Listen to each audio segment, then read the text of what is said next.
சிறகடிக்க ஆசை சீரியலில் இனி என்ன நடக்க போகுது அப்படின்னு தான் பார்க்க போகிறோம். இங்கே சிட்டிக்கு ரொம்பவே கடுப்பாயிருது. அந்த ரோகிணி பணம் கொண்டு வரேன்னு சொல்லி நம்மளே ஏமாற்றிட்டுருக்கா. நம்மளை பார்க்க எப்படி தெரியுது அப்படின்னு சொல்லிட்டு கூட வேலை பார்க்குறவங்க எல்லாருக்குமே டென்ஷனாக ஆகிறாங்க. அப்போ அண்ணா நீங்கள் இவ்வளோ டென்ஷன் ஆக வேண்டிய அவசியமே கிடையாதுண்ணே. அந்த பொண்ணு ஏற்கனவே நம்மகிட்ட பணம் வாங்கியிருக்கு, பணத்தையும் அசலையும் உடனே கொண்டு வர போகுது அப்படிங்க. ஏய் நீ என்ன மாங்காய் மாதிரி பேசிக்கிட்டு இருக்க, அதை தான் அவள் கரெக்டாக கொடுத்துட்ருக்காள, அதை கேட்கல, இப்போ ஒருத்தனை கொண்டு உள்ளே வச்சுருக்கோம்ல அப்படிங்கிறாங்க. உடனே தினேஷ் கதை திறந்துட்டு வர, என்னை பற்றியே பேசிகிட்டு இருக்கீங்க, என்ன உள்ளே வச்சே பேசிகிட்டு இருந்தால் நல்லா இருக்குமா அப்படிங்கிறாங்க. ஐயோ நீ பொசுக்குன்னு வந்து உட்காந்துருந்தான்னா ரோஹிணி வரும்போது என்ன ஆகுறது அப்படிங்கிறாங்க. நீங்கள் பணம் கேட்டிருக்கீங்க, அவள் கண்டிப்பாக வரமாட்டா, பணம் இல்லைன்னு ஓடிக்கிட்டு சாடிக்கிட்டு தான் கிடப்பா. நான் சொல்லுத மாதிரி செஞ்சீங்கன்னா பணமும் கிடைக்கும், நீ என்னையும் வெளியே விட்டுருவே, நான் போயிட்டே இருப்பேன் அப்படிங்கிறாங்க. ஒன்றை விட்டா போயிட்டே இருப்பியா, ஒன்றையும் யாரும் விடுத மாதிரி இருக்கா, உன்னை வச்சு தான் ஏன் நான் வந்து பெரிய ஆளாகணும். அந்த ரோஹிணி புருஷனை பற்றி விசாரிக்கும் போது தான் சொல்கிறாங்க, அவன் பெரிய ஒரு டிவி கம்பெனியில் மொத்த டீலர் ஆக போகிறானா. அப்படி மொத்த டீலர் ஆகிட்டான்னா அவங்ககிட்ட தான் இங்கே இருக்க கடையை பூரா பர்னிச்சர் கடை வச்சுருக்காங்களே, அவளை வெறும் சப் டீலராக இருப்பாங்களாம். அவன் சொன்னால் தான் அந்த டிவி வந்து அவங்களுக்கு கிடைக்குமா. அப்போ அப்படி பெரிய ஆளாக போகிறான். அப்போ இவளை வச்சு தான் நம்ம முன்னேறி வரணும், அதுக்கு நீனும் இதில் ஒரு ஆளாக இருக்கணும் அப்படிங்கிறாங்க. என்னாச்சு இது சரி வராது, நானும் சரி என்னத்தையும் கொஞ்சம் சமாத்தி மட்டும் அனுப்பிவிட்ருவேன்னு பார்த்தா மறுபடியும் நீ வச்சுக்கிட்டே வேலை வாங்கன்னு நினைக்கிங்களா அப்படிங்கிறாங்க. என்ன பார்ட்னர் நீங்களே இப்படி பேசுகிறீங்க, உங்களை வச்சு தான் நான் முன்னேறணும்னு நினைக்கிறேன் அப்படிங்கிறாங்க. உடனே தினேஷுக்கு பயங்கர சந்தோஷம், இனி பார்ட்னருங்கீங்களா, பார்ட்னரை உட்கார வைக்க மாட்டீங்களா அப்படிங்கிறாங்க. உடனே சிட்டி சொல்கிறாரு, டேய் வாசலில் போய் நெல், ரோஹிணி வந்தாங்கன்னா உள்ளே விட்றாத, எனக்கு தகவல் கொடுத்துட்டு வர சொல்லு, அது போக நான் அப்போ வரும்போது நான் இவங்களை அந்த ரூமுக்கு அனுப்பிடுவேன் அப்படிங்கிறாங்க. சரி ரைட்டு பார்ட்னர் சொல்லுங்கள் அப்படிங்கிறாங்க. இங்கே பாருங்கள் சிட்டி, உங்களுக்கு பவர் இருக்கிற அளவுக்கு மூளை இல்லை, இதுதான் உண்மை. பவருக்கு நீங்கள் இருங்க, மூளையாக நான் இருக்கேன், நம்ம பயங்கரமாக சம்பாதிக்கலாம். உங்கள்கிட்ட தொழில் இருக்குது, என்கிட்ட மூளை இருக்குது, பணம் நம்மக்கிட்ட அள்ளும். அந்த ரோகிணி நினச்சான்னா பணம் எவ்வளோனாலும் பெரட்ட முடியும், அது எனக்கே தெரியும். அவளை தில்லாலங்கடி வேலை காமிப்பா. ஆனால் அவளுக்கு நம்ம நெருக்கடி கொடுக்கணும், நெருக்கடி கொடுக்காம அவள் தரவே மாட்டான். நான் இப்போ வரைக்கும் ஒரு கிட்டத்தட்ட ஒரு 1.5 வருஷமாக மாதம் 50,000 வாங்கியிருப்பேன் என்ன. ஆனாலும் ஒரே முறை அவள் தரவே மாட்டான், 4 வாட்டி 5 வாட்டி சொன்னாலும் தருவாள். அது போக அவளை வந்து அந்த நிமிஷத்தில் அவளை வந்து கதிகலங்க வைக்கணும். அப்படி கதிகலங்க வச்சிட்டோம் அப்படின்னு சொன்னால் எதையாவது ஒன்று பண்ணி தந்துடுவாள். ஏன்னா அவள் தில்லாலங்கடி வேலை தான் பார்க்குறா. பெரிய பெரிய ஆட்கள் அவளுக்கு பழக்கமாக இருக்குது. ஏன், நான் ஒரு இடத்துல ஒரு பெரிய பாஸ்ட்டை வேலை பார்த்தேன். அந்த பெரிய பாஸ்ட்டை வேலை பார்க்கையில் அங்கேயும் பார்லர் வேலை பார்க்க தான் வந்தால், அங்கே என்னை பற்றியான தன்மையை தெரிஞ்சுக்கிட்டு அந்த ஓனர்கிட்டே போட்டு கொடுத்து என் வேலையை கெடுத்து, என் தவறான சாவகாசத்தை என் வீட்டை மாட்டை போட்டு கொடுத்து என் வாழ்க்கையை முடிச்சு விட்டான். 1 நம்பர் தில்லாலங்கடி வேலை பார்க்குறவங்க அந்த ரோகிணி. ரோகிணி வந்து சாதாரண ஆள் கிடையாது. அவளை பற்றி சொல்லுதேன் கேட்டுக்காங்க. நீங்கள் என் பார்ட்னர்னு நான் சொல்கிறேன், வேங்கிற பணத்தில் ஆளுக்கு போதை ஷேரிங்னா சொல்கிறேன் அப்படிங்கிறாங்க. டேய் நீனும் வெளில போ அப்படிங்கிறாங்க. அரெஸ்ட்டு போ அப்படிங்கிறாங்க. ரூம் அடைச்சிடுறாங்க. சொல்லு, பணம் நிறைய வசூல் பண்ணணும். எனக்கு இந்த முத்த ஆளை வந்து தொழில் ரொம்ப டேமேஜ் ஆகிடுச்சு, வட்டியை கொடுத்து வாங்குறதுலாம் பெரிய ரிஸ்க் ஆகிடுச்சு. பழைய மாதிரி அங்கங்கே கை நீட்டுறதுலும் இல்லை. நிறைய இடத்துல களவுத்தனம் பண்ணிட்டு கிடப்பேன், நிறைய கேஸை பார்த்துருக்கேன். ஆனால் வந்து இப்போ அதுக்கு செய்கிறதுக்கு உடம்புல வலுவும் இல்லை, அதுக்கேற்ற ஆளும் இல்லை, தோது கூடலை. பூரா டெக்னாலஜி அப்படி இப்படிங்கிறாங்க, ஒன்றும் பண்ண முடியல. சரியா, அங்கங்கே சிசிடிவி வச்சுருக்கான், அதனால் நடைமுறைக்கு சாத்தியம் இல்லை. சரி அந்த ரோஹிணியை பற்றி சொல்லு, அவள் யார், என்ன வரும் அப்படிங்கிறாங்க. சிட்டி நம்ம அதுக்கு முன்னாடி ஒரு அக்ரிமெண்ட் போட்டுக்கலாம் அப்படிங்கிறாங்க. யோ உனக்கு பேச விட்டதே பெரிய விஷயம், என் பார்ட்னர் ஆகதே பெரிய விஷயம், இல்லை அக்ரிமெண்ட் வேறு போடணுமா அப்படிங்கிறாங்க. சிட்டி நீங்கள் பெரிய ஆள், நான் ஒரு சாதாரணமான ஆள்.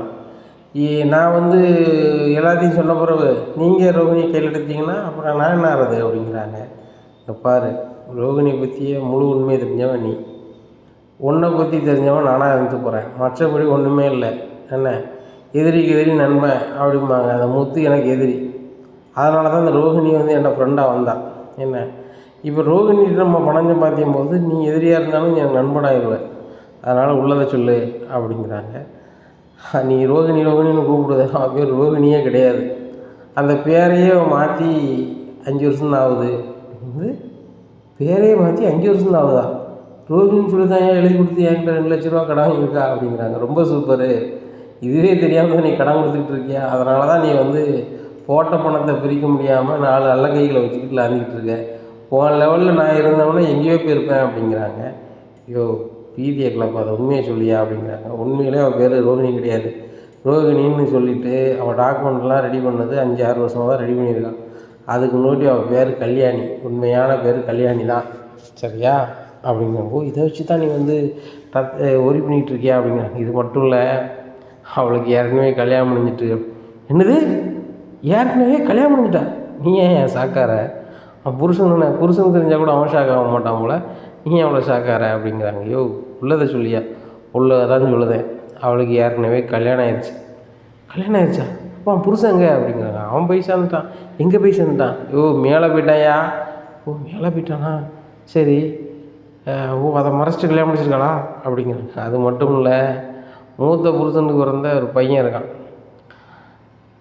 ஓ பையனை விட்டுட்டு கல்யாணம் முடிச்சிருக்காளா அப்படிங்கிறாங்க. ஐயோ சிட்டி, அது நான் சொல்ல ஷாக் ஆகிட்டு இருக்கா. நான் சொன்ன பிறகு மொத்தமாக ஷாக் ஆகுனே.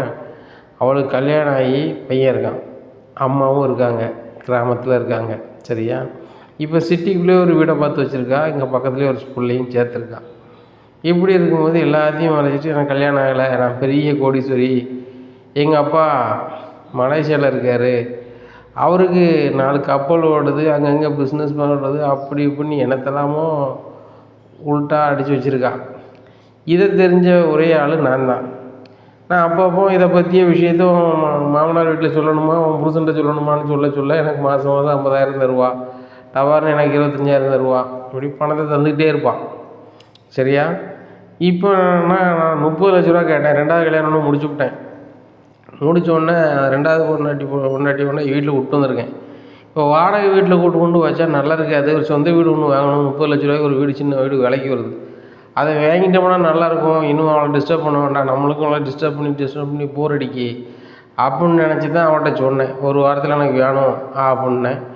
அவள் வந்து வாங்கிட்ட பொறுத்து விட்டா அப்படிங்கிற. ஓ இவ்வளோ வேலை பண்ணி வச்சுருக்காளா? ஐயோ பயங்கரமான ஆள் தான் யாவா, நீனும் பயங்கரமான ஆள் தான் அப்படிங்கிறாங்க.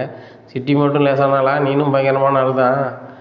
இப்போ ரோகிணிகிட்ட இருக்கிறது வந்து மூலதனம், அதை வச்சு நம்ம பணமாக்கணும் அப்படிங்கிறாங்க. ஐயோ எனக்கு புரியுத மாதிரி சொல்லியா அப்படிங்கிறாங்க. அவன் புருஷங்கிட்ட கோடிக்கணக்கான பணம் வரப்போகுது தான், அந்த பிஸ்னஸை வச்சு அவன் பெரிய ஆள் ஆக போகிறான் தான். அந்த பணத்தை எல்லாம் கையாள போது ரோகிணி தான், நம்மளும் வேங்க தான் போகிறோம். ஆனால் இன்றைக்கி நிலைமைக்கு நம்மளுக்கு பணம் வேணால் என்ன பண்ணுறது அப்படிங்கிறாங்க. ஒன்றும் புரியலையா? அவள் பெற்றமில்லன்னு சொல்லிக்கிட்டு இருக்கா அப்படிங்கிறாங்க. அவள் சொல்லிக்கிட்டே தான் இருப்பான், அப்படி பண்ணிக்கிட்டே தான் இருப்பான். நீ தான் உன் வேலையை அவகிட்ட காட்டணும் அப்படிங்கிற. ஏன் வேலையை நான் அவட்ட எப்படி காட்டணும் அப்படிங்கிறாங்க. நீ தானே சொன்னேன் முன்னாடி களவாணித்தனம் பண்ணிட்டலைங்க, நல்ல காசு இருந்துச்சு, நிறைய பிரச்சனையானோன்னா அதை விட்டுட்டேன். இப்போ அதில் கொஞ்சம் மிச்சப்பட்ட காசை வச்சு ஃபைனான்ஸ் போட்டு அப்படி ஒதுங்கிட்டேன், வேறு எந்த இதுவும் செய்கிறதில்ல அப்படின்னு சொல்கிறேன். ஆனால் நீ மறுபடியும் அதே மாதிரி இறங்கணுன்னா பயங்கரமாக சம்பாதிக்கலாம் அப்படிங்கிறாங்க. ஐயோ என் பேரில் ஏகப்பட்ட பிரச்சனை, நான் வெளில போனாலே தூக்கி உள்ளே வச்சுருவான், அந்த நிலமையில் நான் இருக்கேன். அதனால தான் அப்படி நாசுக்காக தொழில் பண்ணி கதையை பற்றி போயிட்டுருக்கேன். பழைய டச்செலாம் இல்லையா, நான் மட்டும்தான் தனிப்பட்ட முறையில் பண்ணுதேன், பழைய நட்புகள்லாம் நொறிஞ்சு போச்சு அப்படிங்கிறாங்க.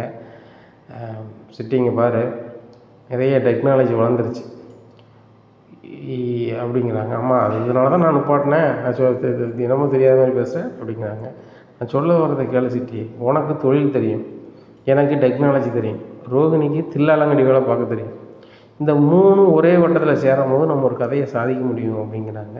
புரியலை அப்படிங்கிறாங்க. புரிஞ்சால் தான் நீ தினேஷ் ஆயிடுவேன், நான் சிட்டி ஆயிடுவேனே. நான் சொல்கிறத கேளு. ஒரு கேமரா, சிசிடிவி கேமரா வந்து செயல்படாததுக்கு ஒரு மிஷின் இருக்குது. அந்த மிஷினை கொண்டு நான் வந்துட்டு உன்கிட்ட கிடைக்கிற மாதிரி பண்ணுறேன். அதை கொண்டு போய் ரோகிணி எந்த வீட்டுக்கு போகிறாளோ அந்த வீட்டில் வச்சா போதும், அவளே அங்கே உள்ளதை எடுத்து வந்துடுவா அப்படிங்கிறாங்க. அதை எப்படி அவள் எடுப்பா அப்படிங்கிறாங்க. அதானே மூளை கொஞ்சம் இருக்கணும்ல, இருந்தால் தான் வேலை செய்யும். யோ சிட்டி, அவகிட்ட பணம் இல்லாமல் இருக்கலாம், ஆனால் அவள் பார்லர் செய்கிறவங்க எல்லாருமே பெரிய பெரிய பணக்காரங்க, வீட்டில் போயே பண்ணுறா. வீட்டில் யாரும் இருக்க மாட்டாங்க, பார்லர் வேலை செய்யும்போது இவன் மட்டும்தான் பர்சனலாக போவா வருவா. எனக்கு தெரிஞ்சு எங்கள் ஓனர் வீட்டுக்கே போவான்னு ஏன். அப்போது நீ வந்து உன் கையில் எடுக்கிற. இந்த மாதிரி தினேஷுக்கு வந்து சுத்தமாக முடியலை, இதுக்கு மேலே நான் அவனை வச்சு பார்த்துட்டு இருந்தால் நான் தான் மாட்டுவேன். ஓம்பாடாச்சு தினேஷ் ஆச்சு நேராக கொண்டு உங்கள் வீட்டில் கொண்டே விட்டுறேன். உன் புருஷன் வீட்டிலே கொண்டு நான் தினேஷை வச்சிடுறேன். நீ எப்படி பார்ப்பியோ பார்த்துக்கோ அப்படின்னு மட்டும் சொல்லு. சொன்னோன்னே அலறுவா. என்னது என் புருஷன் வீட்டில் கொண்டு விட போகிறீங்களா?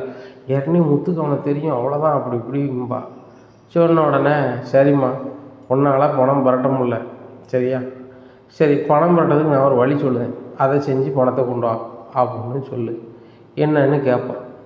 நீ பெரிய பெரிய ஆட்கள்லாம் பார்லர் வேலை செய்த, நான் ஒரு மிஷின் தரேன், அதை கொண்டு அங்கே வை. சிசிடிவி ஒன்றும் ஒர்க் ஆகாது. அங்கே இருக்கிற பணத்தையும் நகையும் எடுத்துகிட்டு வந்துடு.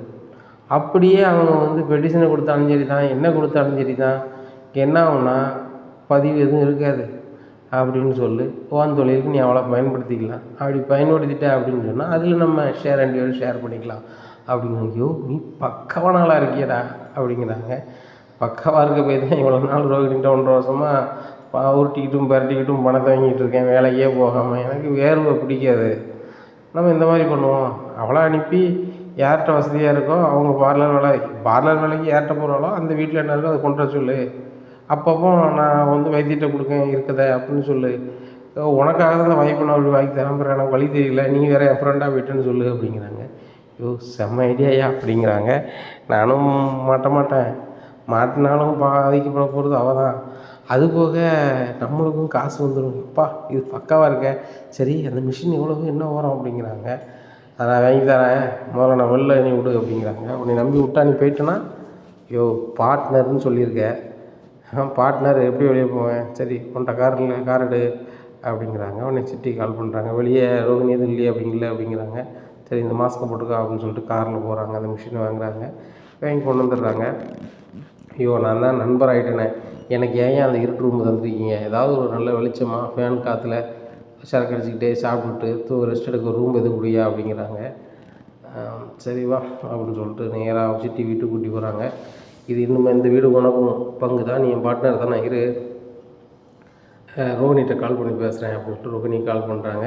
ரோகிணி பணம் ரெடி பண்ணிட்டியா பண்ணலையா அப்படிங்கிறாங்க. இல்லை ரெடி ஆகலை இன்னும், நானும் பணத்துக்கு இத்தனை பக்கமாக அலைஞ்சிட்ருக்கேன், ஒன்றும் நடக்கலை அப்படிங்கிறாங்க. இங்கே பாரு ரோகிணி இப்படியே சொல்லிக்கிட்டே இருக்க போகிற, கடைசியில் பாரு தினேஷ் உன் வீட்டில் தான் இருப்பான், அன்னைக்கு சங்கடப்பட போகிறது என்னமோ நீ தான். இல்லை நான் எங்கேயாவது பொதுவாக கொண்டு வச்சுட்டு போயிடுவோம் வேறு சொல்லிட்டு அப்படிங்கிறாங்க. சிட்டி அந்த மாதிரி ஏதாவது பண்ணிடாத, என் வாழ்க்கை தான் ரொம்ப போகும் அப்படிங்கிறாங்க. பாரு ரோகிணி காலையிலே நம்ம ஆஃபீஸுக்கு வா, உனக்கு ஒரு வழி சொல்கிறேன் பணம் பரட்டுறதுக்கு.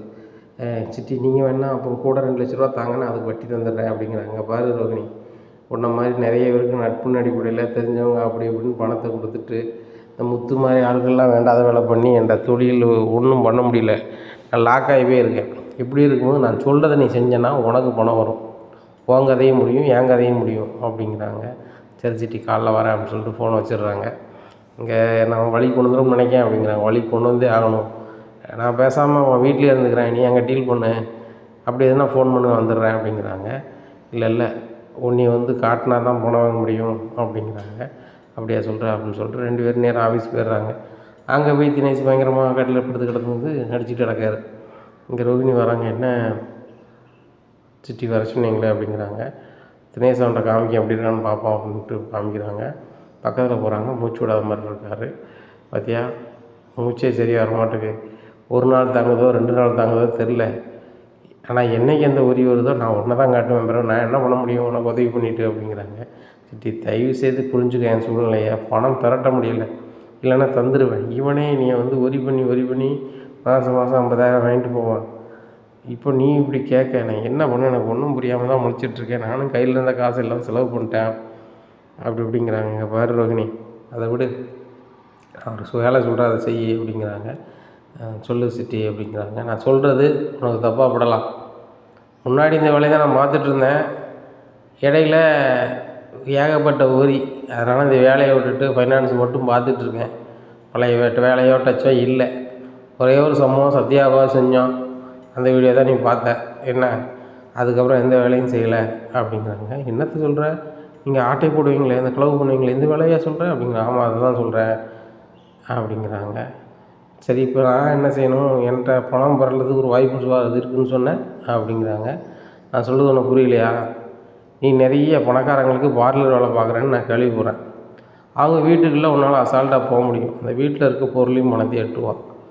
நம்ம இதை வச்சு இவனை தினேஷை சரி பண்ணிடலாம் அப்படிங்கிறாங்க.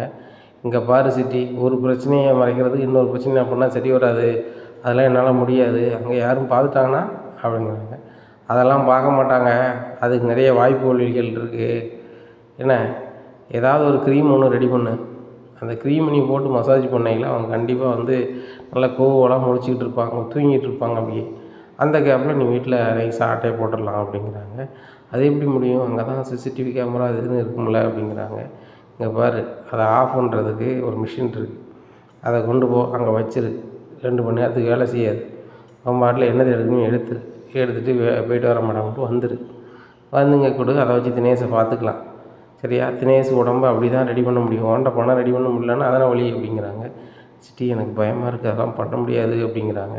அப்போ நான் ஒன்றும் பண்ண முடியாது ரோஹினி, அதுக்கு மேலே வேலையை நீ பாரு அப்படிங்கிறாங்க. சிட்டி, எனக்கு பயமாக இருக்குது அப்படிங்கிறாங்க.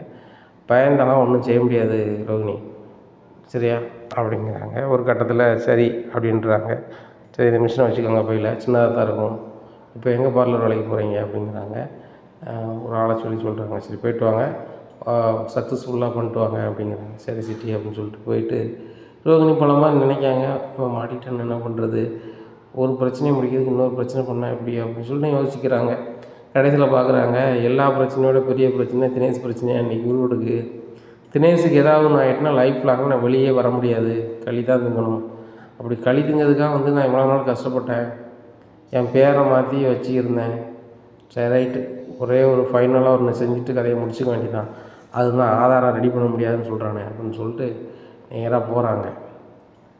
போயிட்டு ஒரு பார்லர் வேலை செய்கிறாங்க. அதே மாதிரி மேடம், அந்த க்ரீம் நல்லா கூலாக இருக்கும், நீங்கள் ஒரு 2 ஹவர் கண்ணை மூடிக்கிட்டே இருந்தீங்க அப்படின்னு சொன்னால் உங்கள் முகம்லாம் பயங்கர ஃப்ரெஷ்ஷாகிடும் அப்படி இப்படிங்கிறாங்க. அப்படியாம்மா, சரிம்மா மசாஜ் பண்ணு அப்படின்னு சொல்லிட்டு க்ரீம்லாம் முகத்துக்கு போடுறாங்க.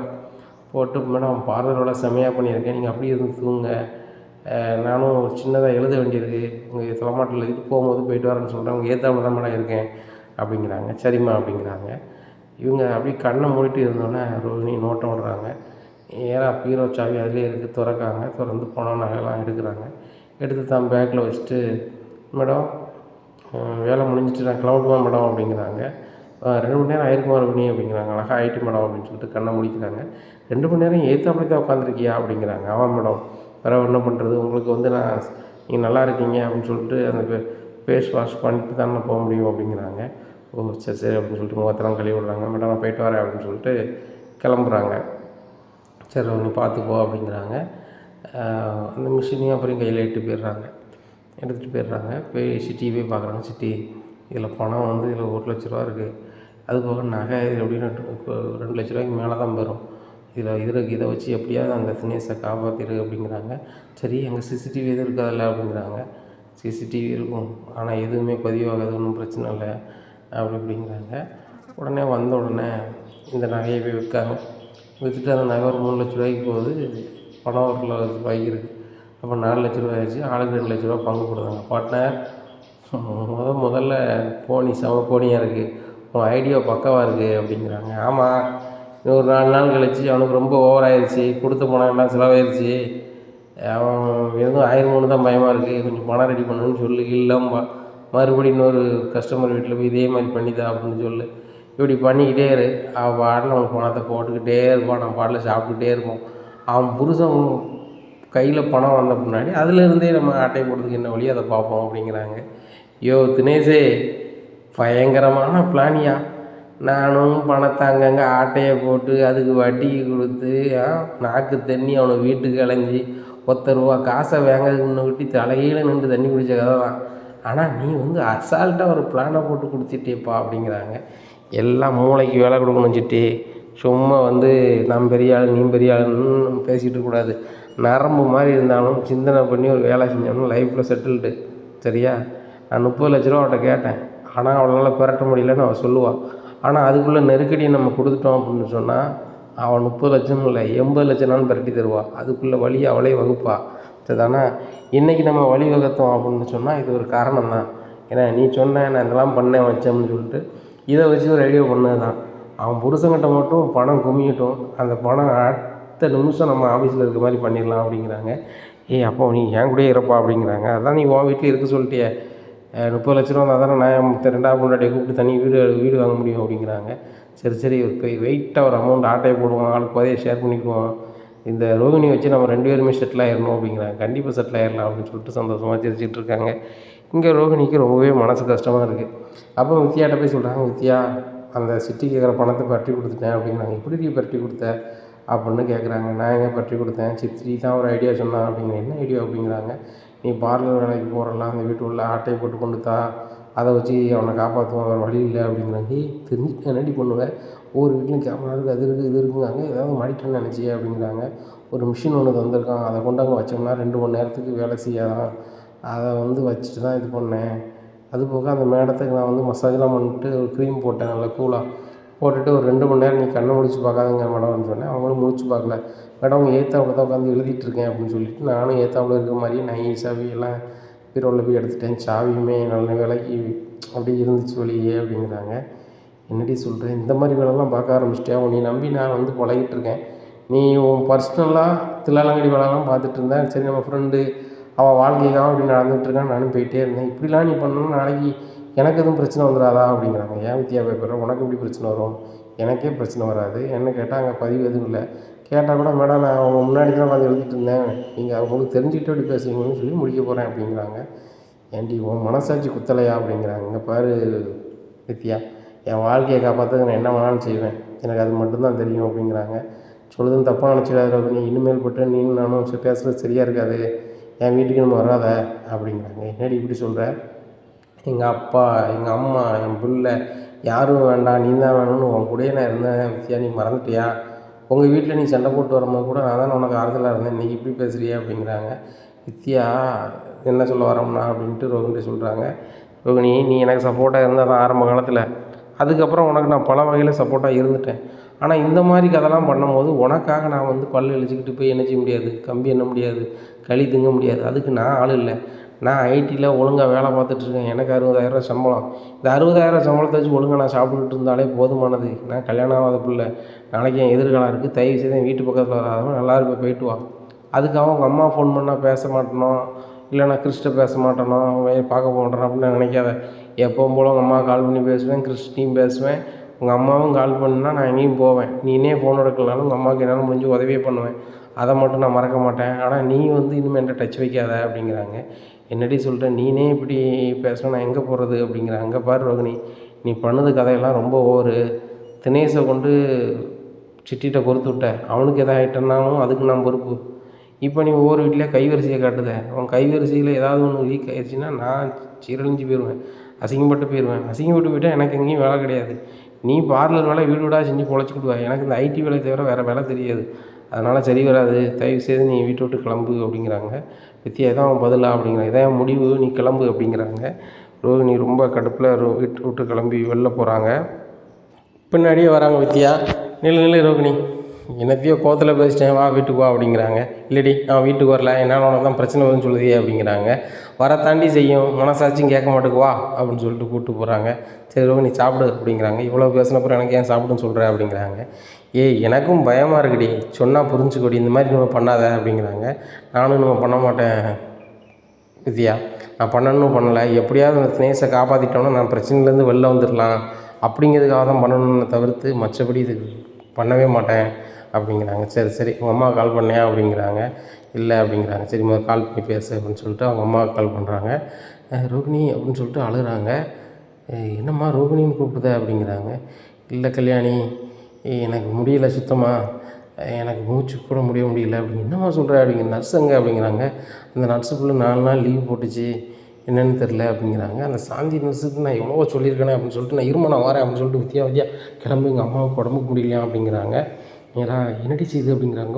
மூச்சு விட முடியலங்க, அங்கே வா அப்படின்னு சொல்லிட்டு ஒரு கார் பிடிச்சி நேராக வீட்டுக்கு போகிறாங்க. அங்கே போய் கொண்டு ஒரு ஆஸ்பத்திரியில் சேர்க்குறாங்க. ரோகிணிங்க பாரு, எனக்கு சுத்தமாக முடியல, இன்னும் எனக்கு நான் பொழைப்பேனா மாட்டேனா எனக்கு தெரியல அப்படிங்கிறாங்க. என்னம்மா இப்படிலாம் பேசுகிற அப்படிங்கிறாங்க. ஆமாடி, எனக்கு நல்லாவே படுது மனசுக்குள்ளே, நேற்று நைட்டு பூரா இந்த இடத்துல இது வலிச்சிச்சு, இப்போ என்னன்னா எனக்கு ஒரு மாதிரி மூச்சு விட முடியல, எனக்கு பயமாக இருக்குது, நீ கிறிஸ்தவம் கூட வச்சுக்காடி அப்படிங்கிறாங்க. ஏம்மா இந்த நேரத்தில் எப்படிம்மா வைக்க முடியும் அப்படிங்கிறாங்க. ஏய் நான் இருப்பேனா போவேனான்னு எனக்கு தெரியல, இருந்தால் என் பேரை நான் பார்த்துக்கிடுவேன்டி, சப்போஸ் நான் போய் சேர்ந்துட்டோம்னா நீ இந்த நாடி பார்க்கணும் அப்படிங்கிறாங்க. ரோகிணிக்கு என்ன செய்யனே தெரியல. அங்கே என்னன்னா தினேஷ் பிரச்சனை பெரும் பிரச்சனையாக இருக்குது, அவன் பிழைப்பானா பிழைக்க மாட்டானா அப்படி ஒரு நிலையில் இருக்குது. இங்கே என்னன்னாக்கா இப்படி சொல்கிறாங்க. அங்கே முத்து மீனாவும் அந்த வீட்டில் இருந்து என்ன உரி பண்ணுறாங்கன்னா என்ன பண்ண போகிறேன்னு எனக்கு ஒன்றுமே புரியலையே அப்படின்னு சொல்லி முடிக்காங்க. உடனே வித்தியா சொல்கிறாங்க, ரோகிணி நீ பயப்படாத, தற்சமயத்துக்கு வந்து ஏதாவது ஒன்று அப்படின்னு சொன்னால் கிருஷ்ணனை என் வீட்டில் வச்சுக்கிறேன், நீ அந்தளவுக்குலாம் கலங்காத, அவன் ஃப்ரெண்டு தான், நீ வந்து இப்படி பண்ணதை கைவரிசை காமிக்கன்னு பயந்து போய் நீ வந்து வராதான்னு சொன்னாலும் கூட உன் பையனை வந்து அப்படியே விட்டுற மாட்டான், நீ பயப்படாத அப்படிங்கிறாங்க. சரி சரி வித்யா அப்படின்னு சொல்லிட்டு டாக்டர் என்னென்னு பாருங்கள் அப்படிங்கிறாங்க. பார்க்குறாங்க, கொஞ்சம் சீரியஸாக தான் இருக்குது, நீ கொஞ்சம் வெளில இருங்க அப்படிங்கிறாங்க. சரி அப்புறம் ரோகிணி பார்த்துக்கோ அப்படின்னு சொல்லிட்டு கிருஷ்ண கையில் வச்சுக்கோ அப்படின்னு சொல்லிட்டு இது பண்ணுறாங்க. ஏம்மா பாட்டிக்கு என்னாச்சு அப்படிங்கிற, ஒன்றும் இல்லைடா அப்படிங்கிறாங்க. இல்லை பாட்டி இப்படிலாம் பேசவே மாட்டாங்களா, இப்போ ஏன் ஒரு மாதிரி பேசுகிறாங்க, 2 நாளாகவே அழுதுகிட்டே இருக்காங்க, நான் வந்து சீக்கிரம் போய் சேர்ந்துடும் போலக்கடா, அவங்க அம்மா கூட பக்கத்தில் இல்லையடா அப்படின்னு சொல்லி அழுதுகிட்டே இருக்காங்க, ஏம்மா அப்படிங்கிறாங்க. முன்னாடி அப்படிலாம் ஒன்றும் இல்லைடா அப்படின்னு சொல்லிட்டு வேறு என்னன்னு சொன்னாங்களடா அப்படிங்கிறாங்க. ஆமாம், எனக்கு ஏதாவது ஆயிட்டு அப்படின்னு சொன்னால் முத்து மாமா நம்பரும் மீனா அத்தை நம்பரும் கையில் இருக்குது, யார் உனக்கு பண்ணுறாங்களோ உதவி பண்ணுறாங்களோ பண்ணலையோ அவங்க 2 பேரும் உதவி பண்ணுவாங்க, அவங்களுக்கு ஒரு கால் மட்டும் பண்ணிவிட்டு நீ வர சொல்லு, அவங்க வந்துடுவாங்க, இன்னும் நல்லா அவங்க பிள்ளை மாதிரி பார்த்துப்பாங்க, நீ கவலைப்படாத, எங்கள் பாட்டி ஒரு லெட்ரு கொடுத்துச்சு அப்படின்னு மட்டும் ஒரு லெட்டராக எழுதி வச்சுருக்கோம், அதை மட்டும் எடுத்து கொடுத்துரு அப்படின்னு சொன்னாங்க அப்படிங்கிறாங்க. என்ன லெட்டருடா அப்படிங்கிறாங்க. அதெல்லாம் எனக்கு தெரியலம்மா, ஆனால் ஒரு இடத்துல லெட்ரு எழுதி வச்சுருக்கேன், அதை வந்து முத்து மாமாட்டையும் மீனா அத்தைட்டையும் கொடுத்துருன்னு மட்டும் சொன்னாங்க, எனக்கு எதுவும் ஆகிட்டுனா கொடுத்துரு, ஃபோன் பண்ணி வர சொல்லு அப்படின்னு சொன்னாங்க அப்படிங்கிறாங்க. இது வேறு தேவையில்லாத வேலை எங்கள் அம்மா பார்க்குது அப்படின்னு சொல்லிட்டு கடுப்பில் இருக்காங்க. ஏய் விடுறி, முதல்ல உங்கள் அம்மாவுக்கு என்னென்னு பார்ப்போம் அப்படின்னு சொல்லிட்டு கேட்குறாங்க டாக்டர்கிட்ட. ஒன்றும் இல்லை, அவங்களுக்கு ரொம்ப லோவாயிருச்சு, ஏன்னா மூச்சு விட முடியலை, அவங்களுக்கு கண்டிஷன் வந்து ரொம்ப மோசமாக இருக்குது, அவங்க கடைசியாக என்ன ஆசைப்படுறாங்களோ அதை நீங்கள் செய்யணும்னா செஞ்சுருங்க அப்படிங்கிறாங்க. என்ன சார் சொல்கிறீங்க அப்படிங்க. ஆமாம் அப்படிங்க தான் உண்மை, அவங்களுக்கும் வயசாயிருச்சு, அவங்களுக்கு எவ்வளவோ இதை பண்ணியாச்சு, இதுக்கு மேலே அவங்க தேடி வரணும்னா அவங்க மனசு சரியாக இருந்தால் மட்டும்தான், மற்றபடி அவங்க மனசுக்குள்ளே ஏதோ ஒரு குழப்பம் இருக்குது, அதுதான், மற்றபடி ஒன்றுமே இல்லை அப்படிங்கிறாங்க. இங்கே ரோகிணிக்கு என்ன செய்யனே தெரியல. நம்ம மனோஜுக்காக ஏகப்பட்ட போய் சொல்லி லாந்தனம் வச்சோம், அதனால் கிறிஷையும் எங்கள் அம்மாவையும் பார்க்க தவறிட்டோமா அப்படின்னு சொல்லி ரொம்பவே ஃபீல் பண்ணி அழுகிறாங்க. அப்போ வித்தியா ஏன்டி அழுகிற அப்படிங்கிறாங்க. இல்லடி, என் வாழ்க்கையை பார்க்கறதுக்காக கிறிஷையும் எங்கள் அம்மாவையும் நான் அப்படியே த்ராட்டில் விட்டுட்டேன், அதான் ரொம்ப கஷ்டமாக இருக்குது அப்படிங்கிறாங்க. நீ த்ராட்டை விட்டதெல்லாம் சரி தான், நீ அதுக்கப்புறம் குறிப்பிட்ட நாளுக்கப்புறம் புருஷன்ட்டு சொல்லியிருக்கணும், இல்லையா முன்னாடியாவது சொல்லியிருக்கணும், நீ சிந்திக்காமல் பண்ணதுனால இப்படி ஆயிடுச்சு பற்றியா, அதான் சொல்லுவாங்க, எதையும் வேணாலும் தாழ்ந்து சிந்திக்காமல் எதையும் செஞ்சால் இப்படி தான் ஆகும் அப்படின்னு. இது ஒரு எடுத்துக்காட்டாக இருக்குது, சரி விட பார்த்துக்கலாம் அப்படின்னு சொல்லிட்டு போய் கேட்குறாங்க டாக்டர்கிட்ட. யாராவது கூடவே இருங்க அப்படிங்கிறாங்க. உடனே வித்தியா சொல்கிறாங்க, இந்த நேரத்தில் கூட உன்னால் இருக்க முடியாது அடி அப்படிங்கிறாங்க. நான் உடனே கால் பண்ணுறேன் அப்படின்னு சொல்லிட்டு வீட்டுக்கு கால் பண்ணுறாங்க. ஆண்டி நான் ரோகிணி பேசுகிறேன் அப்படிங்கிறாங்க. என்னம்மா அப்படிங்கிறாங்க. ஒரு முக்கியமான ஒரு கஸ்டமர் ஒருத்தவங்க, நல்ல வசதியானவங்க, ரொம்ப வசதி அவங்களுக்கு, அவங்க வந்து ஒரு சினிமா சொந்தமாகவே எடுக்கிறாங்க, அவங்க தான் ப்ரொடியூசரு, அவங்க வந்து என் பார்லர் வேலைக்கு வருவாங்க. அப்போ அவங்க சினிமா ஷூட்டிங் போகிற இடத்துல அவங்களுக்கு கொஞ்சம் மேக்கப்லாம் போட வேண்டியிருக்கு, அவங்க அந்த ஒரு சில கௌரவ வருஷத்தில் வராங்க, அதனால் அவங்க என்னையை வந்து இப்போது பெங்களூர் கூப்பிட்றாங்க அப்படிங்கிறாங்க. என்னம்மா என்னைக்கு போகிறேன் அப்படிங்கிறாங்க. உடனே கூப்பிடுதாங்க அப்படிங்கிறாங்க. அப்புறம் ட்ரெஸ்ஸெல்லாம் வேண்டாமா அப்படிங்கிறாங்க. அவங்களே கடையில் ட்ரெஸ் எல்லாம் எடுத்து வந்து கூப்பிட்டு போயிடுவாங்க கார்லேயே போய்ட்டு கார்லேயே வந்துடுவோம் அப்படிங்கிறாங்க. அப்படியா, மனோஜ்கிட்ட சொல்லிடுமா அப்படிங்கிறாங்க. சரி அப்படின்னு சொல்லிட்டு ஃபோன் வச்சுட்டு மனோஜுக்கு ஃபோன் வைக்கிறாங்க. ஹைதராபாத் வரைக்கும் போகிறேன் அப்படிங்கிறாங்க. என்ன உடனே போகிறாங்க அப்படிங்கிறாங்க. ஒரு முக்கியமான வேலை மனோஜ், நான் போயிட்டு வரேன் அப்படிங்கிறாங்க. என்ன ரோகிணி என்ன வேலை உனக்கு அப்படிங்கிறாங்க. மனோஜ் எல்லாத்தையுமே சொல்லிக்கிட்டு இருக்க முடியாது, உங்கள் அம்மாட்ட சொல்லிட்டேன், கேட்டு தெரிஞ்சுக்கோங்க அப்படின்னு சொல்லிட்டு ஃபோனை கட் பண்ணிடுறாங்க.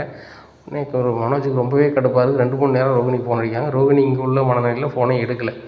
உடனே ஏம்மா இந்த மாதிரி ரோகிணி திடீர்னு வெளியூர் போகிறாங்க அப்படிங்கிறாங்க. ஆமாடா, ஏதோ ஒரு பெரிய பணக்காரங்களாம் அவங்க வந்து வெளியூர் போகிறாங்களாம், அங்கே போய் பார்லர் வேலை செய்யணுமா, கார்லேயே கூட்டி போய் கார்லேயே விட்ருவாங்களாம், சம்பளம் நல்லா கொடுப்பாங்களாம், அதனால் ஹைதராபாத்துக்கு கூப்பிட்டு போகிறாங்களாம் அப்படிங்கிறாங்க.